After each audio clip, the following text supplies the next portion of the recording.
વડોદરા મહાનગરપાલિકાની સામાન્ય સભા આજે રાજકીય રંગમંચમાં ફેરવાઈ ગઈ, જ્યારે વિપક્ષના તમામ સભ્યોને સસ્પેન્ડ કરી દીધા બાદ સામાન્ય સભાને પૂર્ણ જાહેર કરી દેવાઈ।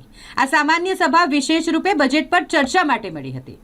બજેટને લઈને ચર્ચા કરવા માટે મળેલી સભા અને જેમાં નિયમોનું ઉલ્લંઘન કર્યું છે તેવા આક્ષેપ સાથે વડોદરાના મેયર દ્વારા વિપક્ષના તમામ સભ્યોને સસ્પેન્ડ કરી દેવાયા અને સભાને પૂર્ણ જાહેર કરી દેવાઈ છે। જે મામલે ભથ્થુભાઈએ આક્રોશ વ્યક્ત કર્યો છે। 40 વર્ષથી રાજકારણ સાથે સંકળાયેલા છે ભથ્થુભાઈ, કોંગ્રેસના વરિષ્ઠ નેતા છે, કોંગી કાઉન્સિલર અને વિપક્ષી નેતા ચંદ્રકાંત શ્રીવાસ્તવ કે જેમણે આ મામલે આક્રોશ ઠાલવ્યો છે। તેમણે કહ્યું કે આજનો દિવસ એ ઇતિહાસમાં કાળા દિવસ તરીકે બનશે। 40 વર્ષમાં પહેલીવાર એવું બન્યું છે કે જ્યારે તેઓને સસ્પેન્ડ કરવામાં આવ્યા હોય, નીતિ નિયમોનું ઉલ્લંઘન થયું છે તે વાતને લઈને તેમને સસ્પેન્ડ કરવામાં આવ્યા હોય, જેને લઈને તેમણે આક્રોશ પણ ઠાલવ્યો અને કહ્યું કે પહેલાં જ્યારે સામાન્ય સભા મળતી હતી તો બે દિવસ સુધી ચર્ચા થતી, 4-5 કલાક સુધી વિપક્ષને બોલવાનો સમય આપવામાં આવતો હતો। તેઓ યોગ્ય રીતે પોતાની વાત મૂકી શકતા હતા, વિરોધ વ્યક્ત કરી શકતા હતા, પરંતુ હવે તો જાણે વિપક્ષને દબાવવાનો પ્રયાસ થઈ રહ્યો હોય, તેમને બોલવા જ ન દેવા હોય તે રીતે 10 મિનિટ પણ બોલવા દેવામાં નથી આવતા। આવો સાંભળીએ શું કહી રહ્યા છે ચંદ્રકાંત શ્રીવાસ્તવ। મેયર તો પહેલાં નિર્ણય લેતા જ નથી, નિર્ણય તો ઉપરથી આવે છે। બજેટની મિટિંગ થઈ, પહેલાં બોલ્યા, આખો દિવસ એમના બજેટ ઉપર અભિનંદન પ્રસ્તાવ જેવું ચાલતું રહ્યું, અમે આ કર્યું, તમે આ કર્યું। બજેટમાં તમે જોઈ શકો છો કે બજેટની અંદર કોઈ જગ્યાથી રૂપિયા લેવાની જરૂર ના હોય એવું બજેટ અમે બતાડવાના હતા, પણ બોન્ડ કાઢો, ખોટા આંકડા મૂકો, બજેટને સરભર કરો અને લોકોના કામ તમે 30 વર્ષથી છો તો શું શહેરને તમે શુદ્ધ પાણી આપી શક્યા? ભુવા નગરી બની ગઈ, એને બચાવી શક્યા? તમે વિચાર કરો, એક જગ્યા સંજયનગર 2 વર્ષમાં પૂરું કરવાનું હતું, 10 વર્ષ થઈ ગયા, હજુ કામ 23%, 28% કામ થયેલું છે। ગરીબોના 10 કરોડ રૂપિયા બાકી છે, એમાંથી 70 લોકો મરી ગયા, શું એને સાચવી શક્યા? એક આવાસ યોજનાની અંદર ઘર પડી જાય એવા ઘરો છે, લોકો રહી નથી શકતા। તમે વિચાર કરો, લારીવાળાના તમે લારી ઉઠાવી લો છો એન્ક્રોચમેન્ટના બહાને, અને જે લોકોએ ટીપીમાં જગા કપાઈ અને 0% જમીન કાપી, જેનો થપ્પો આપ્યા મને 1 વર્ષ થયો છે, એનું કંઈ કર્યું? લોકોને ગેરકાયદેસર બાંધકામની બૂમો પાડે છે, એના ગેરકાયદેસર બાંધકામને દૂર કર્યા?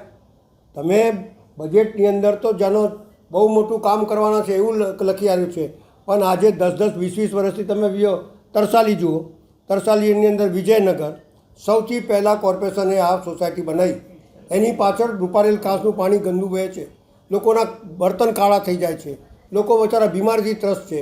એ લોકોને કોઈ દિવસ ત્યાં પાકી ગટર બની, પણ નવા ઓઝો વિસ્તાર લીધા છે ત્યાં ગટરો બની રહ્યા છે।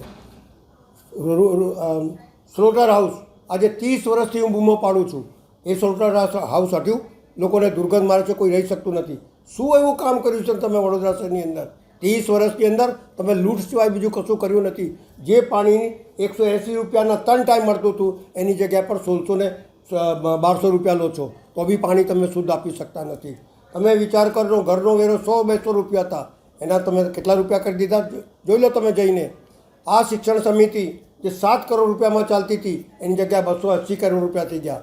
કોર્પોરેશને 20% ફાળો આપવો જોઈએ, એની જગ્યાએ 110 કરોડ રૂપિયા આપી રહ્યા છે। લૂંટ મચાઈ છે અહીંયા આ શહેરની અંદર। અને પાછા બહુ મોટી વાત કરું છું, એ બધી ઢાક પીછોડા ઢાંકવા માટે લોકોને તમે જુઓ, નાગરિક હેરાન થઈ રહ્યા છે, પથારાવાળા જુદા હેરાન થઈ રહ્યા છે, નાના વેપારીઓ અલગ હેરાન થઈ રહ્યા છે। તમે જુઓ, સ્કૂલોના પૈસા બાકીઓ લેતા નથી, ઉઘરાણું કરતા નથી, પણ લોકોને હેરાન। સરકારમાંથી પૈસા આવશે, બોન્ડ કાઢીશું, એટલે આ બોન્ડ કાઢોની અમે જ્યારે આ કોર્પોરેશન છોડીને કોંગ્રેસે, ત્યારે ડિપોઝિટ હતી। તમે લોકો તો લૂંટ મચાઈ છે આ શહેરની અંદર, અને પાછા કોઈને બોલવા દેતા નથી। અમારું કોંગ્રેસનું શાસન હતું ત્યારે આ લોકો 3 દિવસ બોલતા હતા, અને અમને 1 દિવસની અંદર બોલવા નહીં દેવું, બધા ભ્રષ્ટાચારને દબાઈ દેવું, અને લોકોમાં એવું કહેવું કે અમે તો કોઈનું સાંભળતા નથી, અહંકાર, અભિમાન। અલ્લા બાપા, આ તમારા પ્રમુખે જો આદેશ આપ્યો હોય તો કરો પાલન, શહેરના નગરજનોનું પાલન ના કરો, એમની વેદનાઓ ના સમજો, પણ અહંકાર અને અભિમાનની અંદર લોકોની વેદના દબાઈ દેવાની, લોકોનું કામ નહીં કરવાનું। આ વિશ્વામિત્રીમાં 3 વખત પૂર આવ્યું, 5,000 કરોડ કરતાં નુકસાન થયું. શું તમે લોકોને પૈસા આપ્યા? પાછા તમે 110 કરોડ રૂપિયા ખર્ચો કર્યો, 1200 કરોડ રૂપિયા આપવાનું તો સરકારે આપ્યા? પેલા પુલની અંદર આપ્યા? વાદે બહુત કરતે હૈ और વાદા નહીં નિભાના. આ ભાજપની નીતિ છે અને આ નીતિની અંદર લોકો પીસાઈ રહ્યા છે. એ વાતને ઉજાગર કરવા માટે અમે જ્યારે સભામાં વાતો બોલવા માટે ઊભા થયા તો સભા મુલતવી કરીને ભાગી જવું એ એમનો ધંધો છે. આજે કોને સસ્પેન્ડ કરવામાં આવે છે? કોંગ્રેસ પાર્ટીના બધાને કર્યું. સસ્પેન્ડ કરવાથી શું થાય છે? શું થાય છે?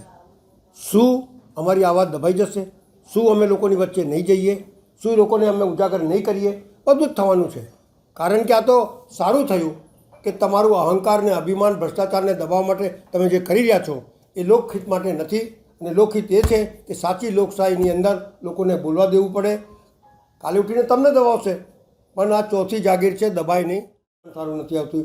લોકોની વેદનાઓને સમજી એમના કામ કરો તો એનો પરિણામ આવે. તમે તો કામ નહીં કરીને સીધા માનનીય સન્માનનીય આદરણીય પ્રધાનમંત્રીનું નામ લઈને તમે જીતવા નીકળો છો.